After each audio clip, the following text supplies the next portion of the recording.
Praise the lord. దేవుని నామానికి మహిమ కలుగును గాక. ఈ ఉదయకాలంలో శుభం తెలియజేస్తూ దేవుని వాక్యం చదువుకుందాం. సామెతల గ్రంథం 23:26 వచనం. నా కుమారుడా నీ హృదయమును నాకిమ్ము,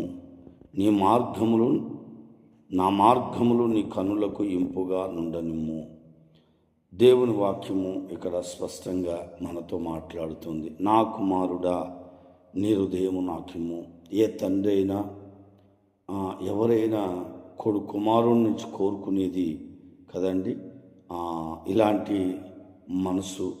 అంటే కుమారుడు తండ్రికి చక్కగా ప్రవర్తించినట్లుగా, కుమారుడు తండ్రి దగ్గర విధేయతగా ఉండినట్లుగా కదా, కుమారుడు తన హృదయమును తండ్రికి ఇస్తే కదా ఎంత సంతోషిస్తాడు తండ్రి.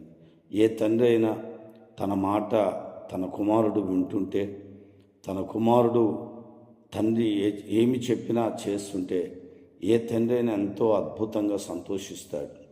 కనుక మరి తండ్రి అయినటువంటి దేవుని మాట మనం విని మన హృదయం ఆయనకి ఇచ్చినట్లుగానైతే కదండి దేవుడు అద్భుతంగా సంతోషిస్తాడు.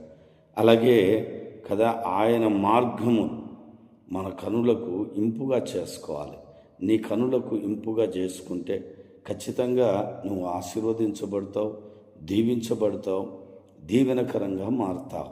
కనుక ఇక్కడ చాలా అద్భుతంగా ఈ మాట నాకు చాలా అంటే నా హృదయం ఆయనకి ఇవ్వాలి కదా. నా హృదయం ఆయనకి ఇవ్వకపోతే కదా పడిపోయే ఆస్కారాలు ఉంటాయి.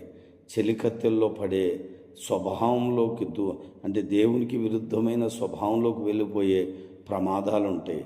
కనుక దేవుడిలో మనం ఉండాలి, మనలో దేవుడు ఉండాలి. అప్పుడు అద్భుతమైనటువంటి కార్యాలు జరుగుతాయి. కాబట్టి ఈ ఉదయకాలంలో నా ప్రియ దేవుని బిడ్డలారా గమనించి కదా, నా కుమారుడా నా మాటలను నా కుమారుడా నీ హృదయం నాకిమ్ము అన్నాడు కదా.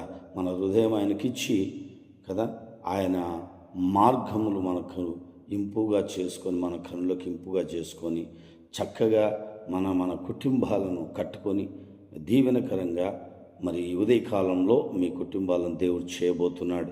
ఆశీర్వాదకరంగా దేవుడు నడిపించబోతున్నాడు.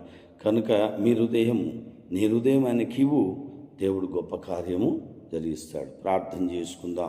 పరమ తండ్రి నీకు వందనాలు. గొప్ప దేవుడా, నా కుమారుడా నీ హృదయము నాకిమ్ము అన్న. మా దగ్గర వెండి కోరట్లేదు, బంగారు కోరట్లేదు, కానీ హృదయాన్ని కోరుతున్న దేవుడు తండ్రి. ఇదిగో ఎవరైతే ఆయన మాటలు విని